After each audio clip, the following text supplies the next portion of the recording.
What's up, everybody? Happy Aloha Tuesday. Welcome to the Hawaii Fishing Gear Show. We are High Fish Gear, highfishgear.com. This is our chat. If you guys have any questions about fishing, I want you guys to drop them in the comments now while we're live. I'm here with Andy, one of our special guests that we bring along. We have great conversations that are just like completely mind-blowing kind because we already know what we're talking about. So we don't need to get through all the BS. We just go straight to how many grams? How many eyes does this rod need? What kind of tip? What's the difference? We go deep into stuff. If you guys, like I said, if you guys have questions, drop them in the comments right now while we're live. If you're watching this later in the day, as many thousands of you do, please feel free to drop your comments in a question. We do respond to most of the comments. And if it's really good questions, we add them to the show next time around. So please don't hesitate to drop your questions in the comments, whether you're on Instagram, Twitch, TikTok, Facebook. Ask them right now while you're live or later on. Nitros came in today. We got in the metallic light blue and the pearl white nitro rods. They're gone. They sold out. It took longer than I thought, maybe about 2 hours instead of 30 minutes, but they are gone.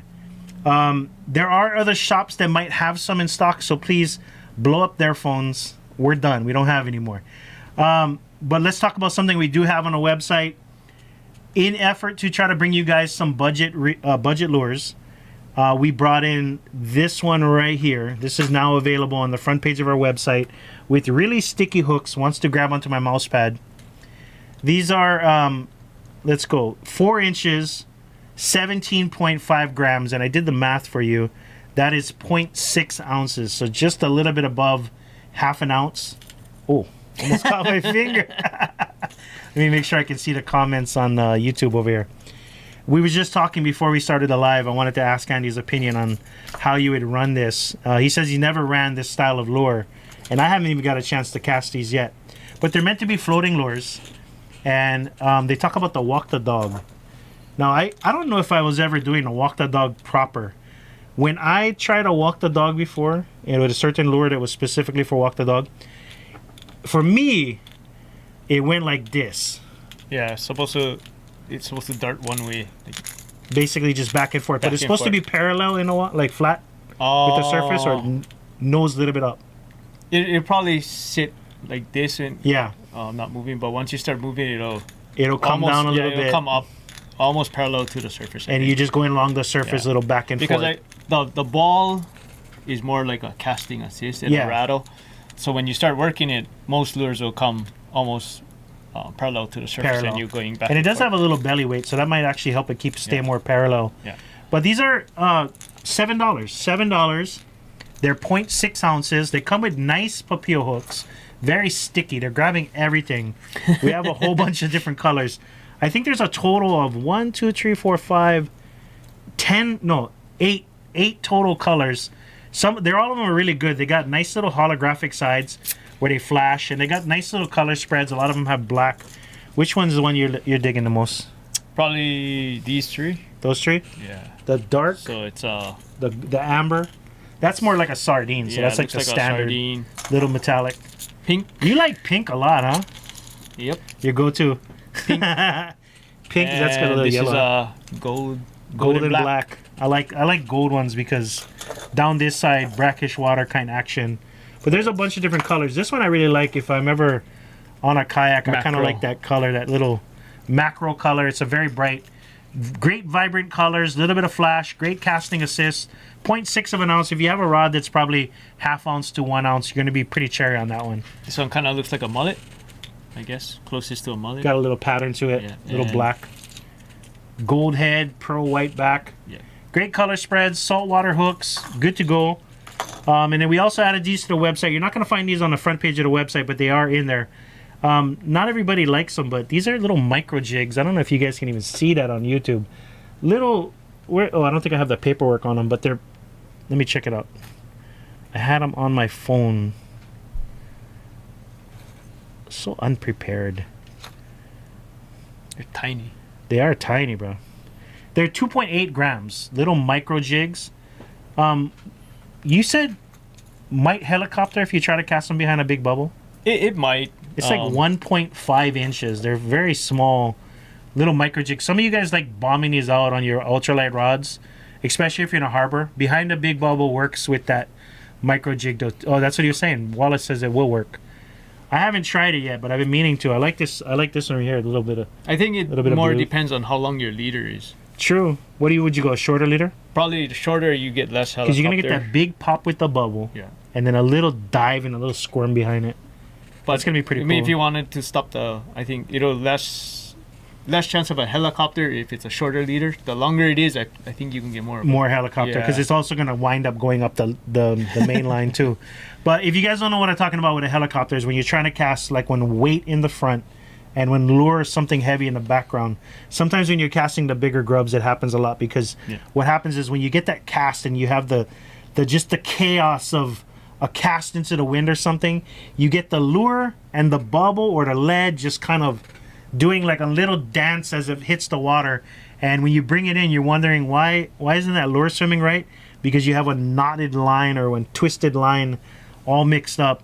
But those little micro jigs or micro lures, they're sinking, which is great. We'll keep them below the surface. Before we start answering questions, I ask you to bring along a little show and tell, and we'll have a little bit of conversation on it. Let's go ahead and bring your setup. If you guys don't know Andy, one of his claims to fame is catching one 50-pound ulua. Was it Milo or ulua? Ulua. Yeah. 50-pound ulua on a 1 ounce. 1 ounce Mark White. 1 ounce Mark White lure, which, like at the time when you posted it, was a pretty big deal, because it was pretty impressive to catch such a big, hefty ulua. And he actually brought the rod and reel. This is the same sustain. Yeah. What about this black and silver sustain that just, like, there's still, this is not the current model. This is a few generations back, right? 1 gen back, I think. 1 gen back. This is the one that everybody kind of, or is it the one before that everybody kind of hung up on? So I know the generation before, it's like you could interchange the 6 and 10,000, I think it was, the spools. Yeah, 6 and 10. Yeah. Wow.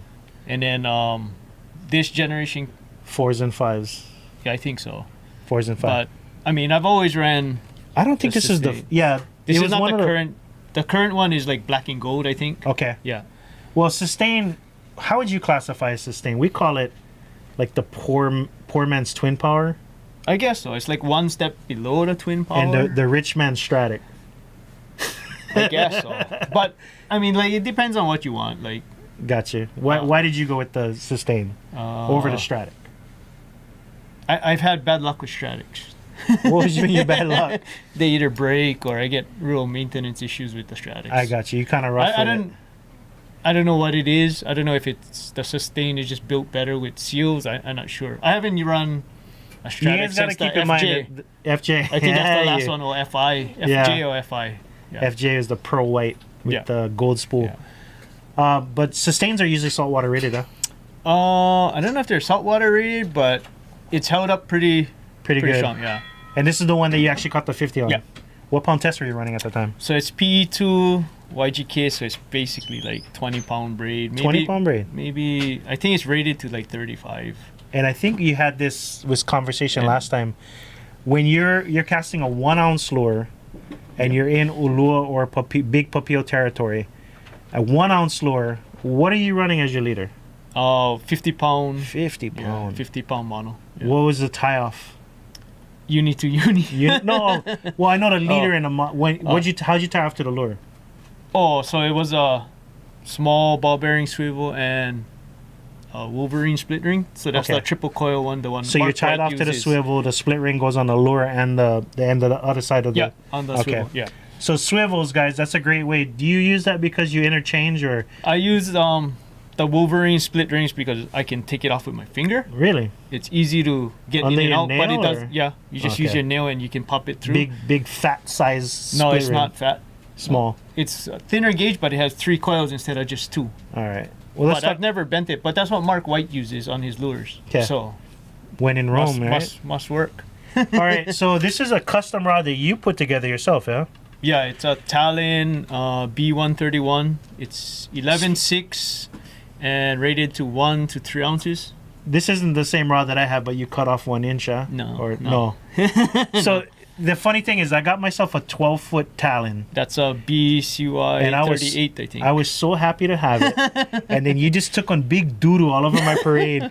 Junk, you know, the 12. I've snapped them too many times. For bubbles, it's not a bubble rod. It's an Apache rod. Yeah.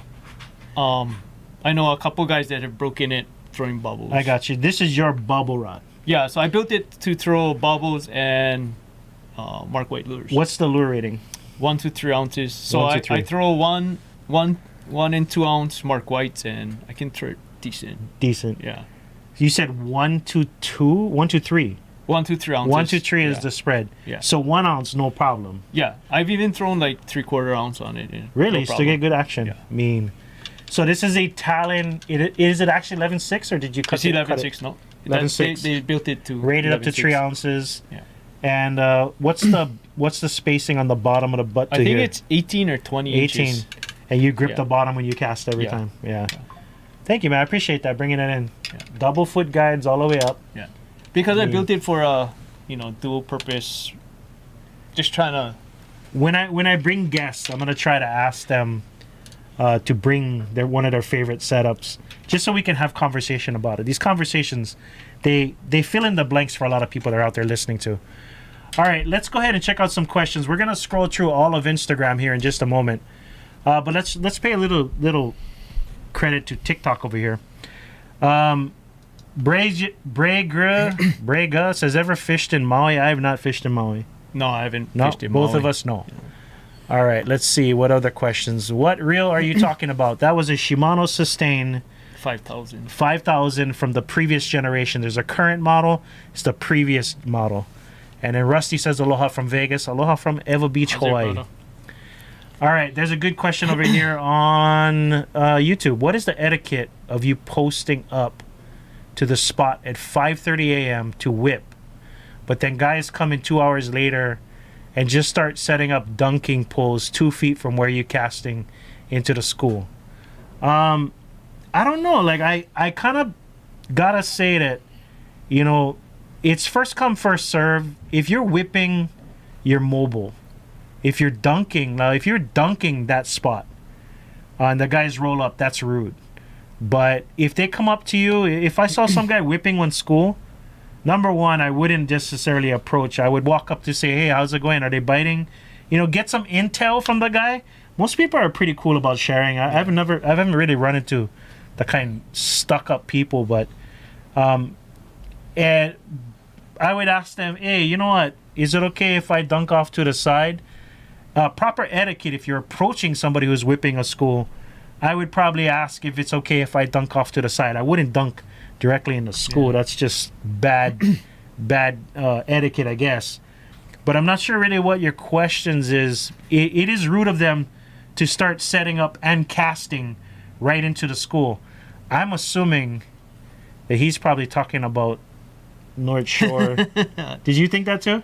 I assume so, but I mean, like, because North Shore, wherever the bait is right now. Because right now it's going off. But, yeah, I know a couple spots, but I don't know. I would just ask the guy, hey, bro, you know what? I see you setting up for dunking. I'm not done yet. Just want to let you know, if you wouldn't mind not casting out until we pow. We kind of whipping right now. But the dunking guys, they should ask you if it's okay. All right. Philip Mayo says exactly what I was thinking. All right. I mean, for us, well, for me anyway, like any place I go, if somebody's there before me, you always try and make conversation, ask. If they don't want you there, if they don't want you fishing near them, it's cool. Just go someplace else. Some people, they're kind of shy. But, I mean, that's just, I know shame. I walk up, hey, how's it going, brother? How's the just bite? Just making conversation. How's the bite? And you can kind of tell if the guy look at you like, oh, okay, this is probably not going to be a good day to go fishing next to this guy. He's already salty. But yeah, if you approach somebody whipping a school, it's not cool to just start dunking without at least talking story with the guy and asking him if it's okay. Because brother does that first. All right, let's go all the way up to the top of Instagram. Oof. Yeah, there's a lot. Because we were talking for a while. Talofa94. I know who that is. Is there a way to untangle a bird nest without cutting the line? Yeah. A lot of patience. I haven't had a bird's nest that I haven't been able to untangle probably in like 8 years. Try getting on bird nest with braid. Or wind knots. Or bad wind knots. That's doo-doo. Yeah, wind knots is probably the one I had. It just takes patience. I mean, you can tell after a couple minutes if you're gonna get them out or not. Main thing is don't pull the line tight. You pull lightly. You pull until you get one tension, and it'll stop. Like there's a ball of line. You just gotta find out where that tangle is, and let go of the one you're pulling, and then find that tangle and pull that one out. So like for me, I back the drag off. I don't free spool it. I just back it off to it's loose enough where I can pull a little bit. You want a little bit tension because if you just pull and it's free spool, it's gonna keep tangling up. It'll might nest. I go light, and then I find the end of the line leading off the edge of the pole. Yeah. And I'll pull it until it gets to the point where it's not gonna come off anymore. And then usually that's a cross line. Yeah. And that cross line is blocking you from pulling off the line.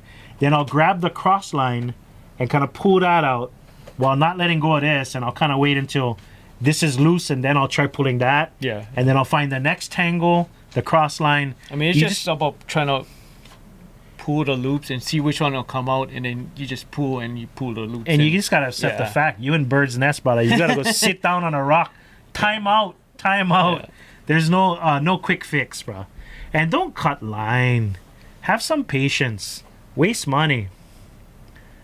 Okay, should I use crimps for 200-pound test mono Andy line? I personally tie up to 400-pound Andy. I don't crimp. Don't crimp at all. Hammer, that's why. I crimp. I crimp 2 plus. I crimp 250 or something like that. 300. I used to crimp, but it's easier just to tie off. Yeah. What knot are you tying? Depends what it is, I guess. What it's so for. If you're tying onto a hook, it's like on a circle hook. Yeah, it's basically like a snell, I guess. Snell, right? I mean, that's the basic. But you're tying off to a swivel. I don't know what the knot's called, but it's the one I showed you before you guys went Big Island. It's basically you go in through the swivel, come back up, wrap it down 5 times, and you feed in a tag end back to the loops. Down towards the swivel. No, you're going back opposite way. So you wrap it down towards the swivel. Come down, true up. You go up 1, 2, 3, true the loop back. Okay, I get it. And then you. That's kind of like it's almost like a uni or a cinch, but it improves cinch almost. I guess. No, but you're doubling up back through the thing. No. So you just go gotta find the name of that knot, or don't tell me you invented one way. No, I copied it off of a hook that I found stuck in a fish's mouth. Mean. I looked at the hook and I was like, I want to tie that knot, and I eventually tied it. Yeah. It had the slide stuck in the mouth. Okay. Well, the hook held up. The line held up. All right, let's go. I'm gonna go back to YouTube after we scroll all the way through. Should I add a swivel to my plug-in lure? I run ball bearing swivels. How much of a difference do you find between a crane and a ball bearing? It depends on how much you're throwing. True. If you throw the ball bearing will spin easier than a crane. Yeah. So if you using like Mark White's as an example, it tumbles sometimes. I use the bars. I don't use the plugs. Yeah. So the bars sometimes tumble, and to me it's just it spins freely. It's easier. It'll spin better. It won't twist up your line. Yeah. It less line twist. That's I pretty important. Big plugs like stuff off the boat. Yeah. The crane swivels are stronger. Okay. As far as like I do notice profile versus pound test. Yeah. The crane swivels, especially the stainless steel, are stronger. Yeah.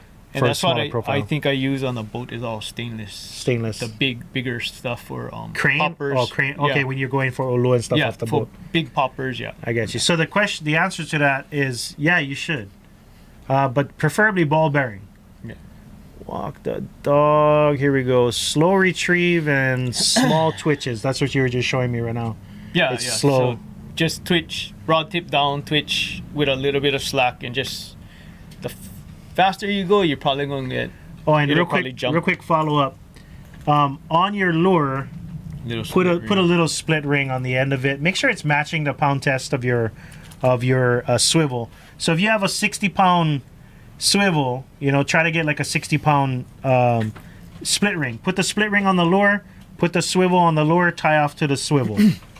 Tie off to one side of the swivel. Just watch how much you actually open the split ring, though. Oh yeah, because if you open it up too much, sometimes it'll have memory. You could distort the ring, and you'll have a big gap, and the swivel comes out. Oh. Okay. Or it'll come off the lure. All right. Let's see what other question. That green-blue color looked mental in person. Oh yeah, you saw it when he was here the other day. I like chartreuse. Do you like chartreuse? Do you like chartreuse? I prefer pink over chartreuse, but I mean, I throw chartreuse once in a while. You know what's funny is, like, to me, chartreuse has always been a mainland color, a bass color, which it is. Yeah, yeah. But like, I have stayed away from it because I tried it in bottom fishing, and it was usually the least successful. I've caught eel on chartreuse. See, that's the thing, is like a lot of people that I respect like quite a bit, they love chartreuse. I think I caught my biggest moi on chartreuse. Yeah. The Izuo one back in the day. If you guys don't know what we're talking about with chartreuse, it's a green-yellow color. Fluorescent yellow green. They make the chartreuse grub with glitter now. Yeah. But with the silver glitter. I'm probably gonna give it another shot. Hot pink is good too, says TK Madam. You got 2 votes right here. All right. There is a metal ball inside the lure. Behind the Wallace says he already tried them behind the big bubble. Oh. How long was your leader, Wallace, when you tried the micro jig behind the bubble? Gotta go to 30-pound leader minimal. Okay, 2 arm spans. I forgot what they were answering questions for. There we go. How about the poppers? Andy is a hammer, says Jordan. What size rod is good for throwing those lures, Andy? What size rod would you kind of lean towards? Out of your arsenal, what would you throw that one on? I'm going to use my 9-foot travel rod. So it's like it's rated up to 3/4 of an ounce. Yeah. Half ounce. Why do I throw it half ounce? I'm probably going to use my 3/4 Fenwick. Maybe my CTS slingshot. Yeah? What's the lure rating on that one? I think it's only up to like 42 grams, I think. Okay. I think... That's an ounce and a half, huh? Yeah. 1.4 ounces. Yeah. But, I mean, anything that's rated up to like a 2-ounce rod, you can throw this easy. But you got to have that lower scale. You got to just balance the what do you call it? The length of the leader, or the amount of line out from the tip. Yeah. To the lure. I like bringing my lure right up to the tip. You gotta find a sweet spot, because like when it's lighter, you gotta load it better. Okay. So sometimes the longer the leader, you can load it better. As long as you don't have nothing you can hook in the back. Yeah. You know what I mean? That's the big thing with me is I'm kind of like, so my like a short leader, casting. you can have harder time loading the rod. Yeah. Whereas longer, it's just like when you casting, like when we slide bait, like my lead line's kind of long. Okay. Yeah. Where the point of gravity is further back. Yeah, so like I drop my lead down to like the first eye or the real seat when I cast. All right. So, what side of island you? Yeah, Tristar, I don't think we can answer that question live. We try not to talk too much about spots, man. All right. Okay, how are you working the Mark White plug when you got the hookup? So the Mark White is just basic. I use the bars, the 1 ounce bar. I thought that was on a 1 ounce bar. It was on a bar, turquoise. Hinalea, so I think it was pink and purple. I think. What was the turquoise black eye that I kept seeing? I don't know. I must have been. Me. Huh. I know. I like the bars because it's easier to work. It'll skip on the surface. So basically, I just put the butt in my hip and just crank, and then you just basically work. Not a whole lot of pop. It's just basically you skipping the lure on the surface. Yeah. It's basically just cranking, basically. Okay. But with the longer rod, you can get the line angle better, so it keeps the lure on the surface. Right on the top and doing. Yeah. So that area, it's more. How deep was the water? 30? I don't 20? know. I think it's only 10 to 20 feet at the most. Very reefy structure, yeah. I think so. Yeah, from what I heard. Yeah. But so, tip high. Yeah. and just basically a steady crank. Yeah. It's not you're moving the rod a little bit, but that's mostly just from your. Oh, it's just from cranking when the the lure hits the wave or whatever. Yeah. It'll go. But I basically just cranking it in. Oh wow. Yeah, and nice. It skips on the surface. So the 1 ounce and the 2 ounce bar is a different shape than the 1.5 ounce. Yeah. Would you change your retrieve if you were fishing a different spot or? No. No. Same. All right. You might have to change it from bar to bar though. Well, what about if you're using like the different shape bar? Because I'm assuming you were on a cliff. No. A little bit of a cliff. No? Straight beach. Pretty much, yeah. Yeah? Yeah. So that was just parallel rod tip high. Would you change it if you were on the rocks fishing off or no? Same thing? As you get closer, like, so when the lure is far out, you kind of keep it high. Yeah. When you get closer, you can drop the rod tip down just so the lure stays in the water. I got you. Yeah. Otherwise, it's going to be flishing jumping, out. Yeah. Got you. See, this is the kind of conversation we like have. It may be a little bit, some of you guys might not be understanding, but someday it's going to make a lot of sense. All right. TriStar. Easy with all the questions, bro. All right. Got a favorite full style casting glove, Andy? I only use gloves with like plugs. Yeah, with plugs. Like when you whipping, you don't use nothing. No. Anything like feel your finger. Whoa! It's like on a rock. Nah, it's not that bad. Anything like I think like PE4 and up, I'll use a glove. But anything below, I don't use a glove. My hands are soft, bro. Retail this way. But you know, any glove you can use. Like I use Shout, or I don't know, Variboss, or I used to use the finger. Leader. No, the gloves. Oh, the gloves. Yeah, okay. Yeah. All right, let's see. We've been spending even way Home too Depot much. Gloves. Yeah, I've tried Max Flex before. Yeah, they seem to hold up pretty good. It's little rubber coating on that. The trick is you gotta wet your casting finger. Wet the casting finger. It'll actually. It helps with the material in the glove. It's not dry. That's why. We're all sold out of our finger protector gloves. When we get another one, we're gonna get a harder edition. Okay, let's go ahead and check out some questions. How's it, gentlemen? What kind of hooks do you recommend for dunking live awamas? Do they still work okay after they die? BKN for me. I like BKN. Yeah. BKN hooks. Maybe BKN size 12. 18 for awama? Depends on what size awama. So when I've tried dunking awama, usually dead awama, I'll do one up, one down, a 2 hook setup. Oh yeah. So it's just to kind of, because it's a awama, it's a precious bait, and I don't like just get the tail whacked off it. Well, it's soft too. Yeah. It's a soft bait, so you cannot cast it really hard. It's basically like a lob, right? You're basically lobbing the thing out. I'm connecting one to the head and then one to the belly side. But sometimes what I'll do is, you know those little clear bands? I'll sometimes twist them onto the tail. Oh. Because it seems to hold the fish a little bit better. Yeah. And I'm not putting so much stress on just the front nose part. Yeah. But I haven't really got a chance to do too much live awama. And every time I did have a live awama, it was just hooked through the nose, eye and let them run a little bit, you know? Yeah. All right. So he recommends size 18. Depending on the size of the awama. The size of the awama. If it's a fat vecchia. Something like this, 4 inches or so. I like size 12. That's maybe like 14, 16 maybe. Yeah. That's pretty, yeah. I like a little bigger hook. Size. I got you. Because you're not choking the hook. True. If you choke the hook, the fish not going to, it won't, yeah. All right, here we go. Any tips for not cutting yourself with light town test when casting?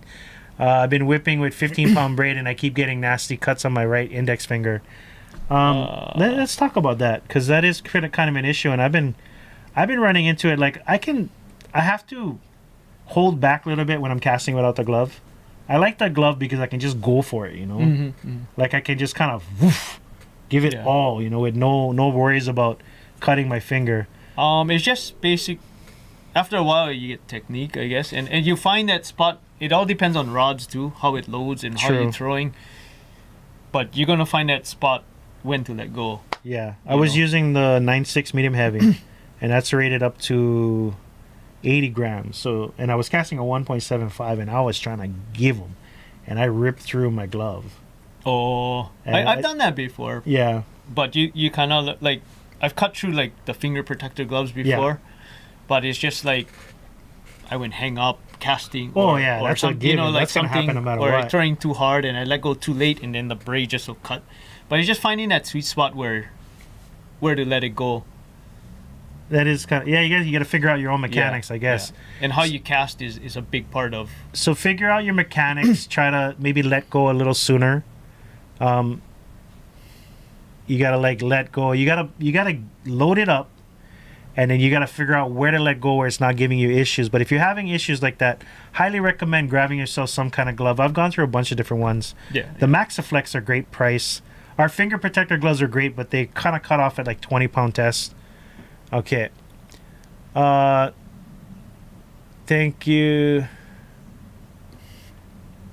Okay, so he says, not even when hello, can I set up my pool here? Kind of defeated the purpose of waking up early. You know what? I just say common courtesy, aloha spirit, and these are things that you can't necessarily expect other people to have. Yeah. But the main thing is that you represent it. You make sure that you are showing aloha, you're showing common courtesy, because it'll impact other people. Like, hey, I really liked how that guy approached us. It was really cool. The next time I find myself in his situation where I'm walking up on somebody else, I'm going to behave the same way. That's the reason why you got to demonstrate that common courtesy and demonstrate that aloha. Even though you're not getting it from other people, just keep doing it. All right. And eventually everything's going to be nice. It's going to be a better world in the end of it. Yeah, just don't let it ruin your day. Yeah, don't. Basically, don't. Yeah. No grumble. You know, like if somebody comes up and encroaches me, I cannot say it. I was going to say that. I would probably just walk away. I wouldn't. I would. Bro, what you doing? What you doing? You know, like, hey, come on, man. I'm whipping here. That's not cool. You know, let them know too. I wouldn't just walk away. But in some cases, it's just like, oh, this guy, forget it. Yeah, I'm over it. Everybody get those moments, but nowadays it's not worth getting bent out of shape about it. Yeah. Let's see. Improved cinch. That Jaren says, I think they're not. You're talking about was improved cinch. I got no clue. So improved cinch, you go around 1, 2, 3, 4, 5, 6, 7. No, so the improved cinch, you go doubling back over the line. Yeah, I remember you showed it to me. So it's wrap not around 1, 2, cinch. 3, and then you go back down through the coil. So you're coming back up. So you go around and up to the coil. So you're going away from the swivel or whatever you tied it to. Yeah. So it's going back to the line. It is kind of an improved... Nah, it's not an improved cinch, I think. All right. Okay. Finger protector casting gloves. For my drag setting, anything heavier than 1 ounce will lock down my drag. Oh, okay. Pen Carnage or Nitro for Ulua. It really depends on your budget. So Thorium 50, that's a 60 to 80 pound test reel. It depends on your budget, but the Pen Carnage on the heavy action is like gonna be a straight up 80 pound slide bait rod. It's not very castable. If you want something that's gonna be castable, meaning that you could cast that 60 to 80 on a heavy action rod, go with the Nitro. For casting, go with the Carnage if you want to just straight dump shot slide bait kind of rod. It kind of depends on, I think, your casting technique too, though. True. Like if you're more of a power caster, I would assume the Carnage is going to be, because it's stiffer, right? Well, if you want to cast Nitro, that 10 ounce plus claw lead. I used to throw 10 ounce on Nitro heavies. Yeah. In the bank sinker or no claws. Well, no. That's when you're because you're not really getting it out too far. You're just getting it half cocked. No. Full blast. Yeah. All right. Well, yeah, I cast 10 ounce on my Nitro, but that was like kind of dump shot slide bait kind. So like with slide bait is like I use 80 on the Thorium 50s. Yeah. And we just I throw it as hard as I can. It all depends, like I said, it's your casting technique too. Yeah. You know. But the heavy Nitros are pretty solid. They're rated up to 60 pound test, it says on the rating, but everybody uses 80 on it, no problems. Yeah. And people cast up to 10s. We speculate that the sweet spot is 8 ounces, just to be, so we're not setting people up for because I think defeat. Medium heavy, I was throwing 8. Medium heavies, I throw 7s now. because I feel like there's a little bit more control. Yeah, yeah. And I kind of changed my mechanics a little bit on my cast. So I throw 7s on my medium heavy. Yeah, yeah. And then 8s on my heavy when I'm casting, 10 when I'm slide baiting. Okay, auction exclusive Campania lures are action, third bolo color slays. I'm glad you like it, Makana. All right, Philip. Let's see. I want to cast out a lure such as Yozuri Minnow further out. Is it okay combining with an egglet or hammer bomb? Yozuri Crystal Minnows are very productive lures, but that is a bad recipe for tangles.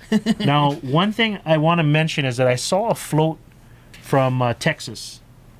And what they do is, I don't have a bobber right here, but let's just pretend this is the bobber. They stick a nail at like a 45-degree angle out of the bobber, and they will hang the lure on the nail. And what that they'll hang the back of the hook on the nail. Like the lead casting. Yeah. Kind of like that. Yeah. So they'll hang it on, they'll cast it out, and then when it flies, it loosens up. But you still get the helicopter. Oh, when it hits the water, it comes out. I think they flip the bail before it goes. Oh, so you flip it and then it but detaches. that helps you grab the lure. And bomb it out. It's already projecting out. It's not coming on a cast where it's coming from the side. Yeah, that's where you're gonna get. I got you. So it does bring it together. Yeah. So try that if you want to put a little stick or something on your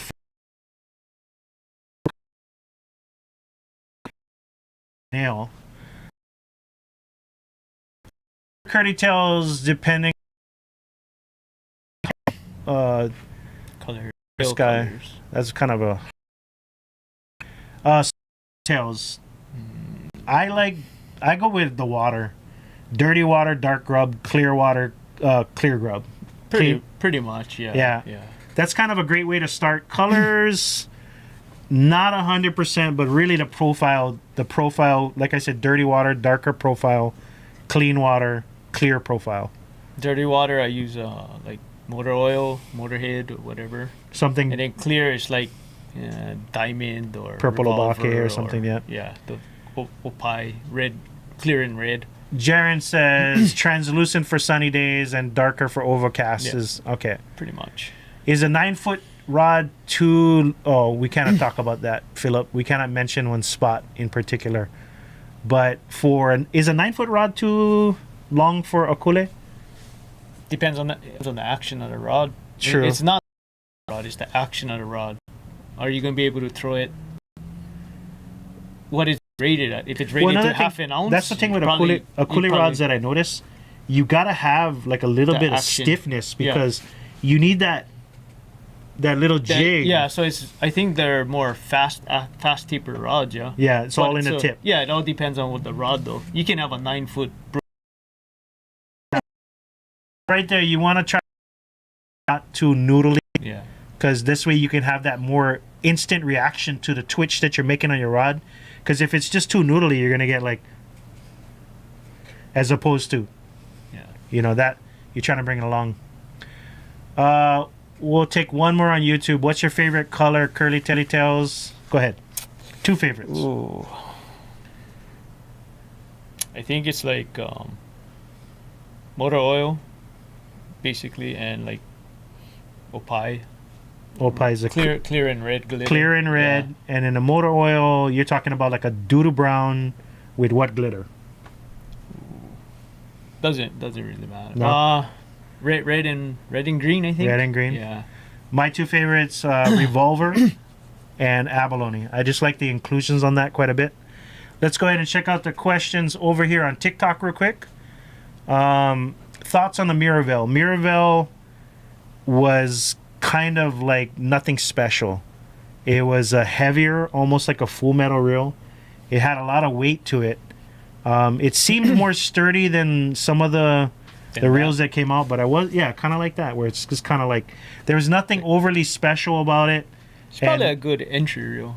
Yeah, a decent, not entry, but like a mid. It was priced like a little higher than a Nasi. Yeah, it was like 135, where the Nasi was going to be like 120 or something like that.